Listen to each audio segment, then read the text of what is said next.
Bonjour tout le monde et bienvenue dans ce nouvel épisode des Trafiquants de santé. La rédaction et le tournage de cet épisode n'étaient pas du tout prévus, mais parfois la vie décide qu'on doit passer son week-end à enquêter sur des charlatans, donc c'est parti. En septembre 2024, j'ai reçu en consultation une patiente qui présentait des symptômes atypiques et difficiles à expliquer. Après un long moment de discussion, elle évoque une possible anémie et me montre le résultat d'une prise de sang prescrite par une consoeur, je cite, spécialisée dans les troubles digestifs selon la patiente. La liste d'analyses demandée est longue comme le bras, mais on y reviendra. Toujours est-il que je note sur le dossier le nom du médecin et je poursuis ma consultation. Pour des raisons évidentes de confraternité, on ne donnera pas le nom de ce médecin, mais elle est très facile à trouver avec les informations que je serai forcée de donner pour développer mon propos. Je vous demande donc de respecter ma démarche visant à protéger son identité. Quelques jours après cette fameuse consultation, par un samedi matin pluvieux, je décide donc de googler le nom de ce médecin. Comme ça, pour voir. Et au bout de quelques minutes, je quittais mon lit en trompe pour m'atteler à la rédaction du script de cette vidéo. Entrons dans l'univers des charlatans, des escrocs et des arnaqueurs. Qu'ils soient médecins, laboratoires ou anonymes, nous les traquons et nous mettons en pleine lumière leurs pratiques. Toutes les informations sont accessibles sur internet et sont toutes sourcées en description. Bienvenue dans Trafiquants de santé. Petit disclaimer avant toute chose, merci de ne pas contacter les personnes ou les organismes qui seront cités dans cette vidéo. Le but n'est pas d'appeler au harcèlement. Toutes les démarches possibles ont été entreprises pour prévenir les autorités compétentes des anomalies relevées et il est inutile d'en rajouter. Ce qui nous intéresse, ce sont les comportements et les agissements, pas les personnes qui les commettent. Sur cette mise au point, ce qui m'a fait bondir, c'est la découverte que le médecin en question n'agissait pas seul. Elle exerce au sein d'un cabinet dont il sera difficile de taire l'anonymat, Fila. Alors qu'est-ce que c'est donc que cette maison de santé ? Eh bien, ça n'est pas si évident que ça. Normalement, dans une maison de santé, plusieurs praticiens travaillent ensemble et tous leurs noms figurent sur la plaque du cabinet, ou du moins côte à côte. Donc, quand vous voulez prendre rendez-vous, vous choisissez d'abord la structure, puis le nom du praticien que vous voulez voir, mais ici, non. Quoi que vous fassiez sur le site de Fila, vous ne saurez jamais qui y exerce à part cette fameuse médecin. Vous ne trouverez même pas mention des autres professionnels de santé dont il est question. Des diététiciens, des kinés, des ostéopathes, des chamans, nul ne le sait. Alors tout d'abord, vous pouvez vous connecter avec votre compte Google. Je n'ai aucune idée de l'utilité de la démarche et je n'ai vu aucune différence avec ou sans connexion, mais sachez donc que c'est officiellement Rachel, naturopathe, qui consulte ce site. Et si vous ne savez pas qui est Rachel, eh bien je vous renvoie à ma précédente vidéo sur Médoucine. Sur la page d'accueil, il y a déjà beaucoup à dire. Je passe sur l'esthétique très clairement naturo-compatible, c'est du travail de professionnel qui a vocation à attirer le chaland, bref, de la publicité. Le problème, c'est que les médecins et la publicité, c'est compliqué. Jusqu'en 2020, la publicité était tout bonnement interdite aux médecins, hormis pour communiquer sur leurs coordonnées, leurs horaires, leurs honoraires et leurs qualifications, bref, tout ce qui pouvait servir à les identifier. Depuis quelques années, un décret permet la libre communication au public, y compris sur Internet, mais celle-ci ne doit pas faire appel à des témoignages de tiers, elle ne doit pas faire de comparaison et elle ne doit pas inciter à des actes inutiles. Soit dit en passant, il est amusant de voir quel avocat avait milité en faveur de la fin de cette interdiction, comme par hasard. Mais revenons à nos moutons et voyons si le site de Fila respecte cette législation. Sur les deux premiers points, pas de souci, on ne retrouve aucun témoignage et pas de comparaison ou de dénigrement des autres professionnels de santé ou méthodes, donc rien à redire. Le dernier point concernant les actes inutiles est bien plus difficile à déterminer et repose sur le petit test qu'on nous propose de faire, on y reviendra. Descendons d'abord un petit peu et découvrons une liste de maladies et de symptômes regroupés en catégories plutôt floues. Retenons que parmi tout ce bazar, on retrouve des pathologies psychiatriques et des cancers, mais en fait un peu tout ce qu'on veut trouver, comme si cette maison de santé pouvait tout traiter. Alors en vrai, c'est un peu le boulot d'un médecin généraliste, de pouvoir tout prendre en charge, au moins au début, mais du coup, pourquoi l'écrire ? On descend encore et on retrouve deux onglets cliquables sur l'histoire de l'établissement et sur l'équipe, mais non. En fait non, on ne peut pas savoir qui travaille là. On va être charitable et dire que c'est peut-être un bug du site, mais a priori, on apprend qu'il y a toute une équipe de professionnels de santé passionnés et que la prévention est une de leurs priorités. Poursuivons notre visite avec une assertion tout de même très affirmative. La micronutrition, la médecine fonctionnelle et l'anti-aging sont les médecines du futur. Alors tant je partage à 100% la passion pour la prévention, Tant la micronutrition, jusqu'à preuve du contraire, c'est du bullshit. Les autorités sanitaires et les sociétés d'experts se positionnent peu sur ce sujet, car il est très flou. Mais l'AFSA, l'ancêtre de l'ANSES, dénonçait déjà le manque de preuves de cette pratique dans les années 2000, et la HAS, dans un avis sur l'hyperphagie-boulimie, catégorise la micronutrition dans les méthodes alternatives inefficaces et illusoires. Les essais cliniques sur lesquels se basent les défenseurs de la micronutrition sont donc de faible qualité méthodologique et ne peuvent pas suffire à justifier son utilisation.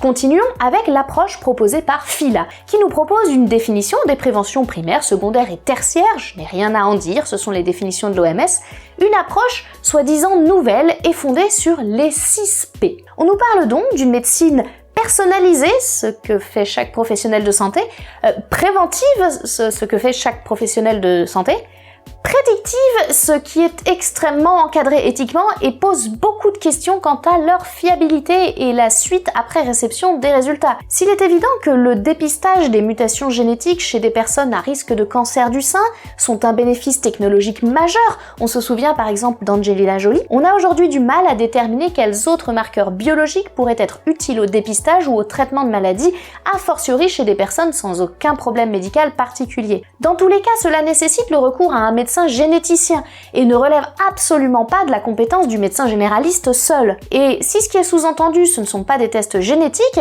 eh bien j'aimerais vraiment qu'on m'explique, en dehors du bilan lipidique et de la glycémie, quels sont les examens biologiques qui permettent de prédire des pathologies chez un individu sain et qui n'est pas déjà suivi par ailleurs par un spécialiste. La médecine qu'on nous vend est également participative, ce que fait chaque professionnel de santé et qui est synonyme du premier point d'ailleurs, pertinente, ce que doit faire chaque professionnel de santé, et ce qui est cocasse, c'est qu'on nous parle du respect des recommandations des hautes autorités de santé. Attendez, rappelez-moi ce que les autorités sanitaires pensent de la micronutrition déjà ? Ah, oui, c'est vrai. Et je gâche un petit peu la surprise en ajoutant que la médecin mise en avant sur ce site est également homéopathe. Un bel exemple de médecine basée sur la science. Enfin, la médecine promue ici est pluriprofessionnelle et parle d'adresser à des consoeurs et confrères, ce qui sous-entend dans le jargon médical qu'il s'agit de médecins, mais j'ai comme l'intuition qu'elle ne travaille pas du tout avec d'autres médecins. On passe sur les coordonnées en fin de page, encore une fois merci de ne pas contacter Phila ni les personnes impliquées dans le projet, elles n'en valent pas la peine. Penchons-nous plutôt sur l'histoire non.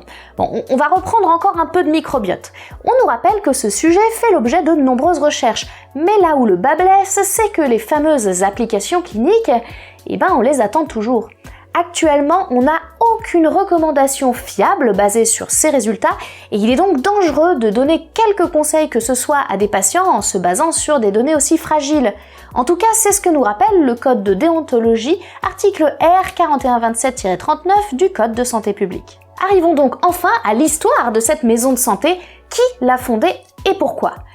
On n'aura pas vraiment de réponse. On sait juste que les personnes qui y exercent ont environ 10 ans d'expérience et qu'elles sont intéressées par les relations entre le microbiote et la santé. Alors on pourrait regarder si les personnes impliquées ont publié des travaux de recherche sur le sujet, puisque visiblement ça les intéresse, mais déjà on n'a pas les noms des autres praticiens. Et pour la médecin en charge, elle n'a absolument rien publié. Sa thèse est une étude rétrospective sur une technique de prévention secondaire spécifique pour des patients atteints de sclérodermie, donc ça n'a rien à voir avec l'histoire, ce n'est même pas de la médecine générale d'ailleurs, et c'est absolument le seul truc qu'on peut déterminer. Et surtout, ce qu'on trouve sur cette page, ce sont les partenariats commerciaux. On retrouve notre très cher ami Synlab qui s'était déjà illustré dans le dernier épisode de Trafiquants de santé pour ses bilans de santé inutiles et coûteux. On a également le laboratoire LIMS MB Next, une entreprise belge qui propose tout un tas de tests absolument pas du tout validés et à l'utilité clinique jamais prouvée. Et le dernier partenaire, ce sont les laboratoires Barbier qui font globalement la même chose que les deux précédents et sont basés à Metz. Notons que leur bilan de santé de base teste uniquement des micronutriments inutiles à doser dans le cadre d'une alimentation variée et équilibrée en l'absence de pathologie. Mais ces laboratoires ne sont pas fous. En dehors de Synlab qui persiste dans ses conseils santé dangereux et basés sur du vent, les deux autres restent très prudents et se contentent d'un catalogue sobre et factuel. Ils font des dosages, ils les font sans doute très bien, en tout cas on n'a aucune raison d'en douter, et c'est leur boulot. Le problème, ce sont les personnes qui prescrivent ces analyses inutiles et qui les interprète sur la base de connaissances insuffisantes et de preuves scientifiques bien trop faibles. Donc si ce partenariat n'est pas interdit par la loi, il n'en demeure pas moins déontologiquement et scientifiquement très discutable. Il appartiendra aux autorités compétentes de se prononcer sur cette question. Je passe sur les onglets de prise de rendez-vous qui ne marchent pas et du blog qui compte en tout et pour tout un seul article pour promouvoir l'ouverture de la maison de santé. On va plutôt s'intéresser à l'expérience Fila. C'est là qu'on apprend qu'en fait ce cabinet pluridisciplinaire n'en est pas vraiment un. Aucun moyen d'avoir accès aux fameux autres professionnels sans passer par un médecin. Alors, ce n'est pas forcément une mauvaise chose en soi, mais pourquoi n'y a-t-il même pas les noms de ces praticiens? Ou au moins leur spécialité? On ne sait pas et on ne saura jamais. Visiblement, le parcours de soins semble construit comme suit. D'abord, vous voyez la médecin, puis elle vous prescrit systématiquement une prise de sang, à faire bien sûr chez un laboratoire partenaire. Quelques consignes sont données, puis vous revoyez la médecin avec les résultats de cette analyse et elle vous donne donc des traitements, des conseils nutritionnels, des compléments alimentaires bien sûr, et ou des thérapies, quoi que ça veuille dire. J'imagine que c'est dans ce cadre que les fameux autres professionnels interviennent, mais encore une fois, on n'a aucune preuve de leur existence pour le moment. Mais il reste un dernier outil du site internet qu'on n'a pas investigué et on va passer un petit peu de temps dessus. Parce que Fila, ce n'est pas qu'un site internet et une maison de santé, c'est bien plus que ça. Plusieurs fois, le site de Fila nous propose de déterminer notre profil nutritionnel. Alors bien sûr, il faut s'inscrire en donnant son adresse mail, mais a priori on ne reçoit pas de mail dès l'inscription, ce qui est à la fois rassurant sur le risque de recevoir des publicités dès le début, mais aussi inquiétant sur l'absence totale de vérification. D'ailleurs, on peut très bien s'inscrire avec un mail bidon, on a essayé. Donc encore une fois, le site est en description, n'hésitez pas à vous amuser avec cet outil, vous pouvez réessayer autant de fois que vous le voulez. Mais bien évidemment, nous allons nous inscrire en tant que Rachel, naturopathe diplômée, qui va donc remplir un questionnaire pour définir son profil nutritionnel. A priori, les informations sont traitées par un logiciel créé par des nutritionnistes, donc des médecins, pour déterminer pour chacun les risques de santé actuels ou futurs, quoi que ça veuille dire. Alors allons-y, on choisit d'abord son sexe, son âge, son poids et sa taille, très probablement pour calculer l'IMC, l'indice de masse corporelle. On reprend ensuite les antécédents familiaux au premier degré, mais on oublie complètement les antécédents des frères et sœurs, qui sont aussi du premier degré et sont importants dans le calcul du risque. Pas grand chose à dire sur les items qui sont plutôt pertinents. C'est après que ça se gâte. Sans aucune transition, il est question d'allergie alimentaire ou de maladie cœliaque, d'intolérance alimentaire et de ménopause, puis de niveau d'activité physique. Et on va reprendre chacun de ces éléments un par un. D'abord, les allergies alimentaires vraies, ça existe, mais à l'âge adulte, c'est plutôt rare. Ça va être par exemple l'allergie aux œufs ou aux fruits à coque, et quand elle se déclenche, la personne allergique, elle gonfle et ça peut être grave quand ça atteint les voies respiratoires. Ensuite, la maladie cœliaque, ça n'a rien à voir. C'est une maladie inflammatoire du tube digestif qui est due à une intolérance au gluten et qui entraîne donc des symptômes digestifs comme des diarrhées, des douleurs ou du sang dans les selles. Le diagnostic, on en a déjà parlé dans la vidéo sur Synlab, il se fait sur des biopsies réalisées lors d'une coloscopie, mais le diagnostic peut être orienté par des examens biologiques sur une prise de sang. Une intolérance alimentaire, c'est tout de suite beaucoup plus flou. C'est justement là qu'est le manque de connaissances scientifiques. On ne sait pas actuellement caractériser précisément une intolérance alimentaire. On se base sur les symptômes du patient en premier et éventuellement sur des tests pour orienter la recherche des aliments mal tolérés. Mais dans tous les cas, c'est l'expérience du patient qui va nous guider. S'il nous dit avoir mal au ventre en mangeant du quinoa, on lui conseillera d'éviter le quinoa, même si les tests biologiques ne montrent rien en faveur. C'est donc là tout le problème des intolérances alimentaires. Ce qui compte, c'est le ressenti du patient, pas ce que dit la prise de sang. On continue avec le statut vis-à-vis de la ménopause, et il n'y a pas grand-chose à dire là-dessus, même si la question est posée y compris aux hommes, ce qui n'a aucun sens. Enfin, on nous demande le niveau d'activité physique, et là c'est très étrange puisqu'on peut répondre aucun, 30 minutes par jour ou intensif, comme si ce n'était pas possible de faire 15 minutes d'activité physique par jour, ou bien un peu plus de 30 minutes par jour, mais pas vraiment de manière intensive. Bref, je ne comprends pas pourquoi la question est posée comme ça, mais vous allez le voir, on n'est pas au bout de nos surprises. On poursuit avec une question sur le régime végétarien et ou végétalien, et encore une fois on ne voit pas l'intérêt de la différenciation entre végétalien et vegan. Et après, les questions n'ont aucun lien entre elles, donc encore une fois, on va les traiter une par une. Alors pour ce qui est du sel, c'est une bonne manière de poser la question, puisqu'on sait qu'un excès de sel peut provoquer notamment de l'hypertension artérielle, donc pourquoi pas. Idem pour le tabac, c'est un facteur de risque cardiovasculaire majeur, mais il manque beaucoup de choses si on veut bien caractériser la consommation de tabac. Des questions pas très compliquées à rajouter d'ailleurs, à savoir le nombre de cigarettes fumées par jour et la durée totale depuis laquelle la personne fume ou a fumé. C'est quand même pas pareil de se griller quelques clopes en soirée une fois par mois depuis peu que de fumer 2 paquets par jour depuis 40 ans. S'ensuit une question sur l'exposition au soleil, et là, à part dire aux personnes de rester plus à l'ombre, je ne vois pas bien l'intérêt, et surtout le rapport avec le reste. Et puis encore une fois, il faudrait définir la notion de fréquence, et la mettre en regard avec le phénotype, c'est-à-dire la couleur de peau. On enchaîne avec les médicaments consommés régulièrement, ce qui n'est encore une fois jamais défini, et là c'est la foire à la saucisse. Anti-inflammatoire, IPP, antidépresseur, quelle classe médicamenteuse on sait pas, il y en a plusieurs.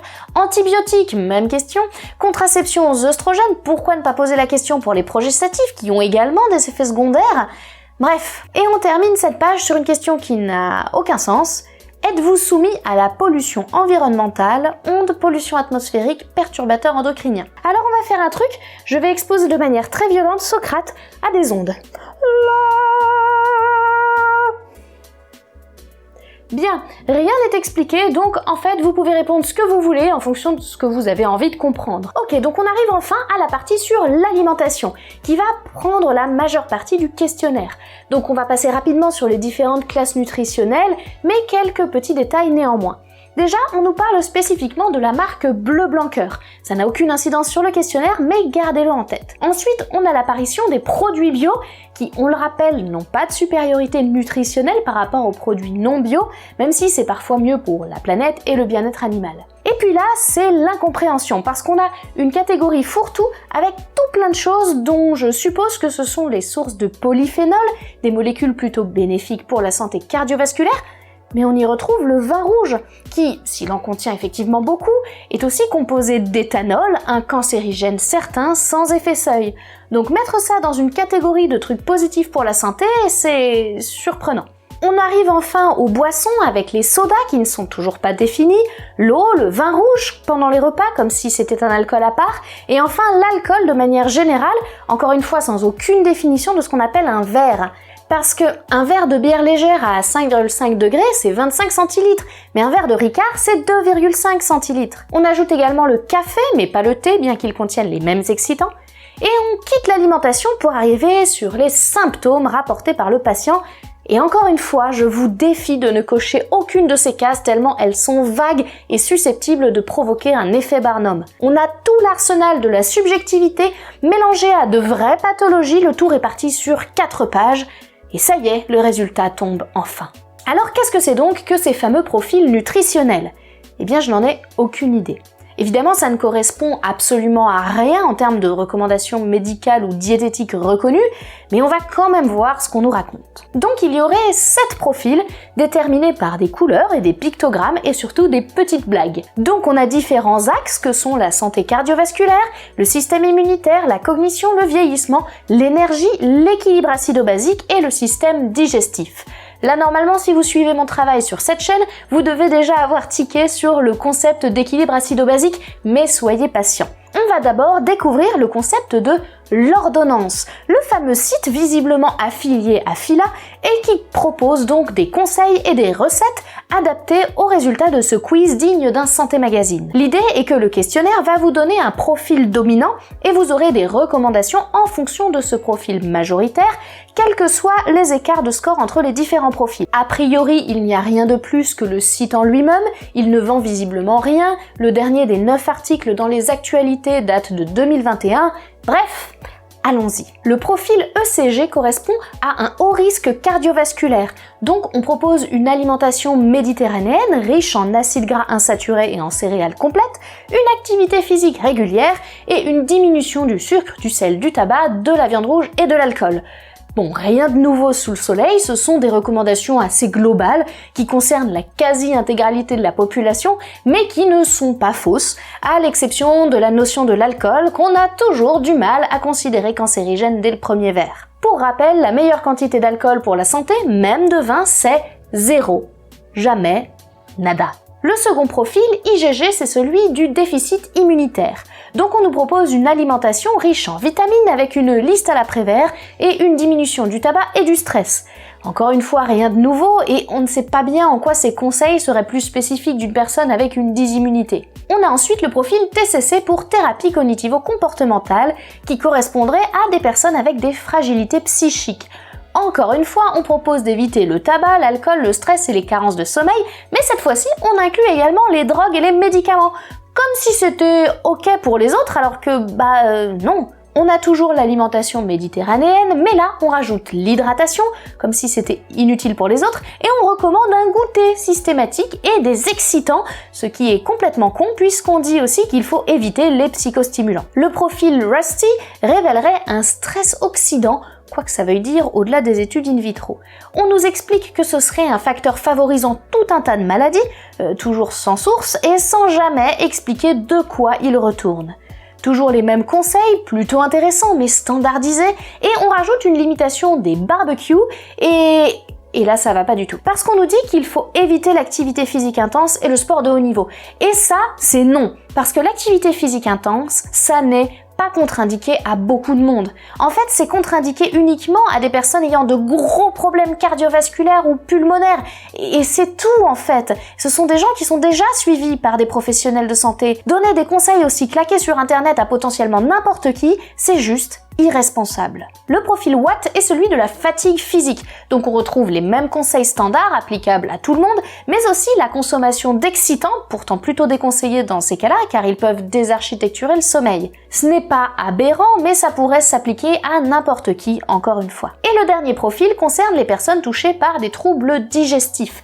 On retrouve les mêmes conseils, encore une fois, assaisonnés du régime pauvre en FODMAPs, qui pour le coup a un niveau de preuve modéré, et des probiotiques pour lesquels on a beaucoup d'espoir mais peu de preuves solides. Après, on a des recommandations d'aliments riches en L-glutamine, et ça marche, et en L-tryptophane, et ça marche pas, genre vraiment, on a une étude qui montre une absence de supériorité par rapport au placebo. Et on termine avec un conseil de ne pas consommer de médicaments, notamment des antibiotiques, sauf s'ils ont été prescrits par un médecin. Mais en fait, vous n'êtes pas censé prendre des antibiotiques sans prescription médicale tout court en fait. Bon, ça reste un conseil pertinent, mais c'est vrai que c'est un peu surprenant.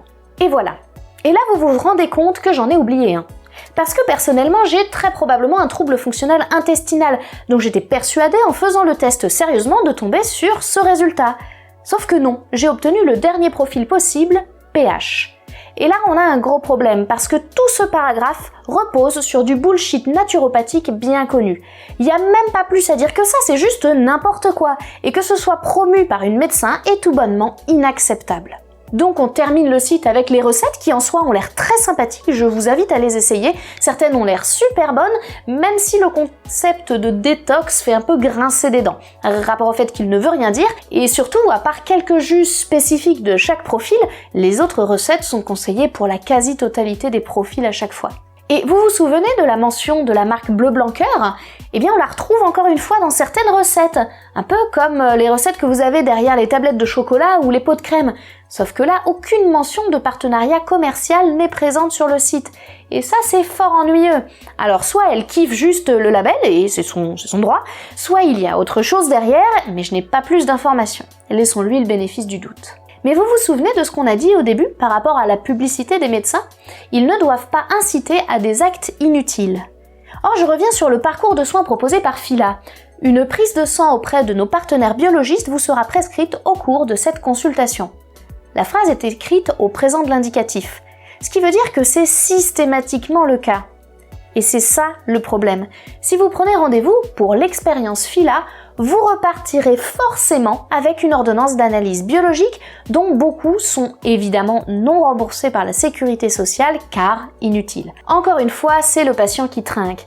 On rappelle que les laboratoires dans lesquels on vous demandera de faire ces analyses ont un partenariat commercial avec la médecin qui vous les aura prescrits. Mais justement, en parlant de trinquer, à quel point le patient se fait-il douiller ?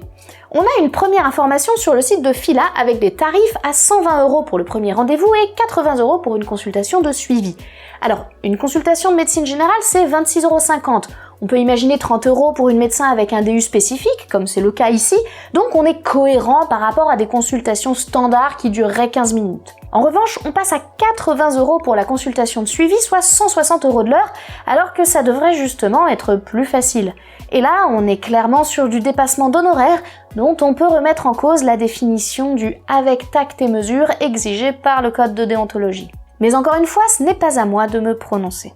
Alors, en a-t-on fini avec Fila ? Eh bien, pas vraiment. On a beaucoup parlé de la médecin qui chapeaute le projet, mais on ne sait toujours pas quels sont les autres professionnels qui travaillent au sein du cabinet. C'est au final dans un article de 2016 qu'on trouve quelques réponses. La doctoresse explique avoir eu l'opportunité de travailler avec un ostéopathe et un psychologue.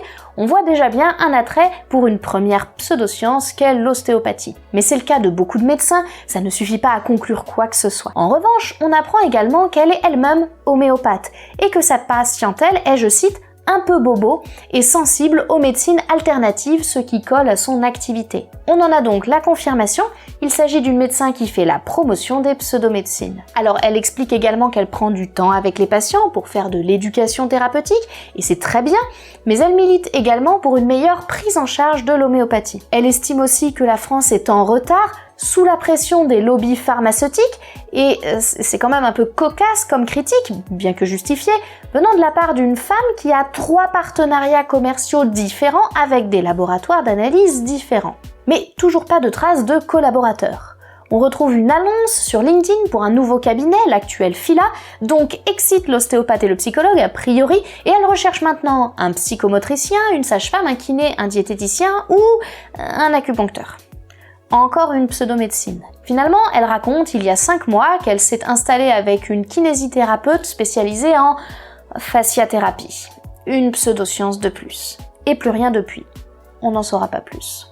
En revanche, on peut aller voir ce qui se passe sur la page Instagram de l'ordonnance, le site qui nous permettait de définir notre profil nutritionnel.